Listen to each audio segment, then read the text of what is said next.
6 months ago, I faced an impossible decision, the end of my marriage. Trapped in this swamp of uncertainty, anger, sadness, confusion, turmoil, I turned to the one tool that's always brought me clarity, Epiphany Mapping. What spilled onto my notebook was a visual landscape of two opposing forces within me. I realized I was living the old parable of the two wolves, one dark, one light, not as a battle, but a complex terrain to be navigated with the right map. Hi, I'm Ching, and on this channel, I share strategies and tools that bring us closer to the best versions of ourselves. I learned that gracefully transitioning through life's hardest patches isn't about fighting fate or giving in to our pain. It's finding that third path that honors our present reality, personal truths, and everyone involved. One that is beyond the binary choices that we often desperately hold on to and attach ourselves to. Today, I am finally ready to share this deeply personal inner wolf's map to help transform what could have been a drawn-out, bitter ending into a new beginning of mutual respect and loving friendship. And who knows? It might just change the way that you navigate your own impossible decisions, whatever they may be. For those of you who are not familiar with the two wolves parable, let me just go through it really quick. There was an old Cherokee man who was sharing some wisdom to his grandson. And the grandfather starts, there is this terrible conflict between a light wolf and a dark wolf within me. The dark one is evil. He is anger, sorrow, greed, arrogance, self-pity, lies, pride, ego. The light one is good. He is joy, peace, love, hope, kindness, empathy, generosity, faith. This same fight is also going on inside of you. So the grandson ponders about this for a second and goes, well, grandfather, which wolf will win? The grandfather says, if you feed them right, they both win. And what that speaks to is, if we deny our shadow selves, if we just suppress the negative feelings, it's gonna come and bite us in the ass later in hidden ways. You might as well get it out into the open and acknowledge them. On top of that, you can't have the light without the dark. Life is really about contrast. And this is very much a Taoist principle where good and evil, it's not a versus, it's a relationship that dark feeds into light and light feeds back into dark. The cycle, like the dance. So 6 months ago when Olivia and I came to head with our conflicts, with our differences and values, and we had reached an irreconcilable junction in our lives. I felt this crazy amount of negative emotion, a combination of feeling betrayed, deprioritized, resentful at what fate had essentially dealt me, as well as a sadness over the future. She has been a co-creator, collaborator for a lot of my videos. And at the time, we were in Austin, and I had moved from San Francisco to Texas for her family emergency and then started a completely new life together. Ahead of me was all this expectation of the life that I had envisioned that we would create. It's because marriage, it's in those words, death do us part. When facing divorce with so much heaviness, it's really impossible to take a step further, to even think straight. And at the time, I had two binary decisions that I really gravitated towards, which was either I stay and I really double down regardless of how I felt, and which in effect basically sacrificed my sense of self for her, or I go. I completely leave the relationship, exile myself from Austin, which is a city that I love. Now looking back, both of these are really extreme. And it's because when we're in so much emotional turmoil and uncertainty, we desperately need that certainty. Even if it's artificial, it doesn't necessarily reflect the best interests for yourself or anybody involved. It's essentially a knee-jerk reaction. Whenever I feel overwhelmed like this, I know I have to offload whatever it is that's on my heart. And this is the way that I designed this map, which is to have the black wolf on the right and then the white wolf on the left, because I'm right-handed. Therefore, the right side is my strong arm. These are the strong emotions that really bubble up. And then on the left side, it's much more soft, it's sensitive. I look at this map like the landscape, the eagle's view of my inner self, where on this side, these are all the emotions are really oozing up, coming up, and they're sharp. And I'm a little person who is trying to navigate and traverse mountains in order to get to the white wolf terrain. That's much more peaceful, and I know that's going to create the best path, the optimal solution for everyone. So the question is, how do we get there? The first part really is to deconstruct and identify how the black wolf is feeling, how all of these negative things that come up. And you notice that on this side, there's so many more elements. It's so easy to identify the emotions and the causes of them on this side. And then on this part, it's way more space. In this very difficult situation, what does the best self even look like? As you can see, this map is really dense. For me to write all of this out, first of all, linearly, which is impossible, by the way, because linear writing only works if you're thinking logically and you're reading a book. What's keeping you up at night is anything but linear, but an explosion of thoughts that have different lengths. In this respect, you just map out whatever that comes to mind without worrying about the order, and let that messiness just be externalized and be out of your head. So let's walk through this one at a time. The first technique that I did was, after I'd drawn black wolf right here, which is a central topic, I expand out the major nodes of exactly how I felt. For example, I felt sad, I felt betrayed, deprioritized, angry, naive, blinded. I never signed up for this, which is resentment. There is a gaping hole in my heart, in my world, and I was really flaw hunting. I was really looking for ways to either blame Olivia or to blame myself for what happened or anybody involved. Once that was out in the open, it was a matter of going down further. For example, what does blinded mean? If you see my emotion mapping video, this deconstruction power of Epiphany Maps is extremely powerful, because the more you're able to identify and put a face to your emotions, which is invisible for most of us, if you don't understand the nature of the enemy, or your ally for that matter, you won't be able to leverage it. You won't be able to dissolve it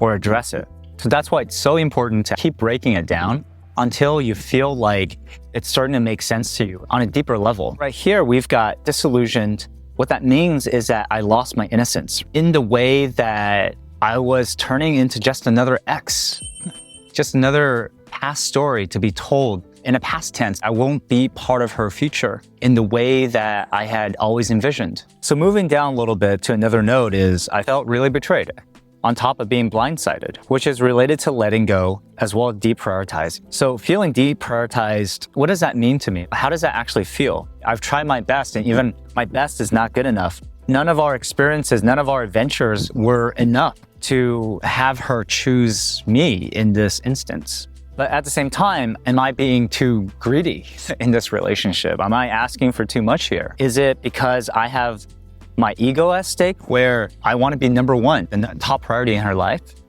Why can't I be content? My contentment is down.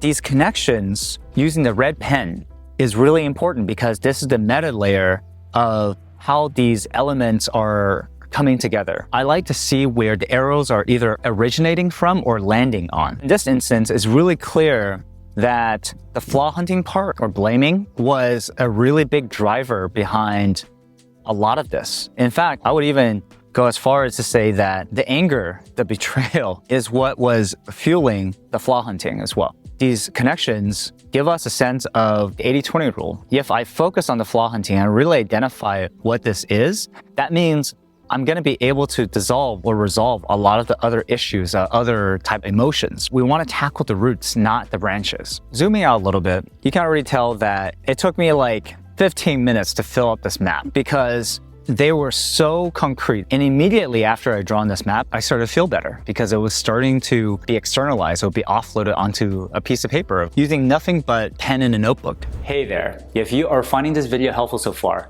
please consider giving it a like, because it helps me out a lot.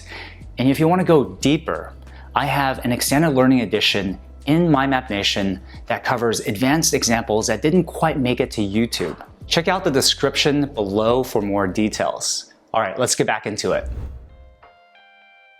That's when I started turning my attention over to the white wolf, which represents the best elements of both myself as well as the situation at hand. This is where we want to have these personal affirmations, these aspirations even, because when you're stuck in black wolf territory, it's hard to be white wolf.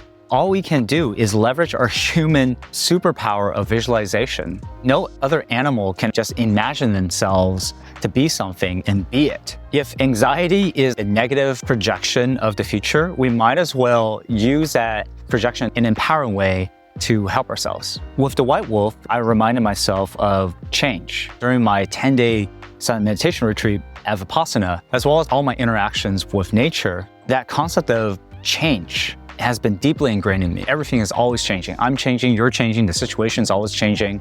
And that's the case with emotions too. This too shall pass. Change also brings an abundance of new opportunities, new possibilities. Perhaps in that change, that's where I can transcend. During this time, I was really leaning on the Tao Te Ching, which is a series of poems from Lao Tzu. And this book honestly has helped me through so much, because a lot of it is about how do you become more effortless? How do you live more effortlessly? I know I want to get to transcendence, but what does that actually mean? During this time, you'll notice that I've got the sage ideals and effortlessness. The way I see it is that there's going to be times in life where we're going to feel like we're so burdened with either emotions or stress or obligations. We feel like we cannot move an inch. We're just stuck or overwhelmed. Those are the times in which we have to lessen those burdens so that we can go back to freely choose, some space to breathe. In Taoism, this concept of effortlessness is that it is really trying to find this gentle path through life that feels more natural rather than forced. Earlier, I was telling you of these two binary choices of to leave or to stay. These choices spring up for pretty much any kind of life situation, but the reality is that they're in between the spectrum of binary, negative and positive, a whole universe of different options and possibilities. And it's because we're in so much stress and so much pain that we're really just locked in with our blinders on. So with effortlessness, it's really about sensing, okay, what is the most natural to go towards? That's why I put effortlessness here. What does that mean? It means that I got to keep my ego in check. I got nothing to prove. I'm looking for a harmonious relationship at the end of the day. Regardless of whether or not I stay or I leave, I want to let go of this pride of being right or being wrong, so that I can find the best decision for everyone involved. And in a lot of ways, it's really embodying both the Stoic as well as the Taoist sage ideals of being simple. And what does simplicity mean? It means being empty, like an empty vase that you can contain, you can adapt, being like water. It's clear, it's deep, and there's so much more capacity to take in any kind of negative emotions. You can just roll with it. You also see here that I have name versus reality. In the Tao Te Ching, there is a commentary from one of the sages that's analyzed Lao Tzu's work, and it's a really good passage that says, affliction is when name surpasses reality. Transcendence is when reality surpasses name. You think about language and words. Words are just symbols to describe reality. Alan Watts once said, leaves are not green. We just use the word green to describe them, but they just are. Affliction happens when we get obsessed with the name of something and it gets in the way of the reality of something. Transcendence is actually prioritizing the reality over that name. In this case, it's the title, it's the name, marriage or husband. That is the name. The reality is my relationship and the love that I have for Olivia.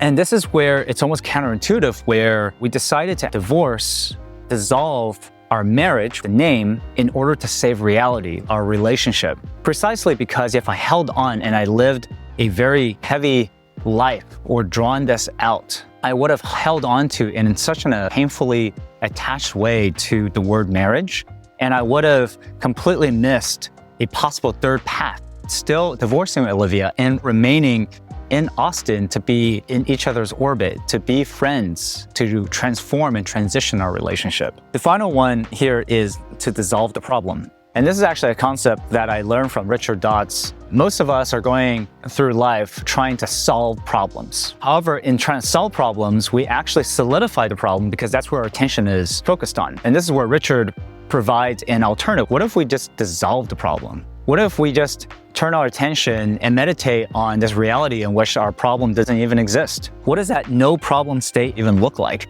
In order to change our physical reality, we actually have to shift our inner reality first. Let's say I didn't have this huge burden and huge attachment to marriage with Olivia. What would I be like in a reality in which we were platonic friends, that we had already transitioned gracefully into the next stages of our lives. How would I feel?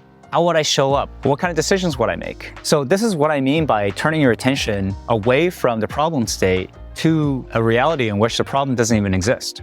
In doing so, we're dissolving our problems in a way that is effortless, in a way that is much more closer to water, because that's what water does. It dissolves and it flows wherever it wants to, whatever is natural. That's what I mean by transcendence.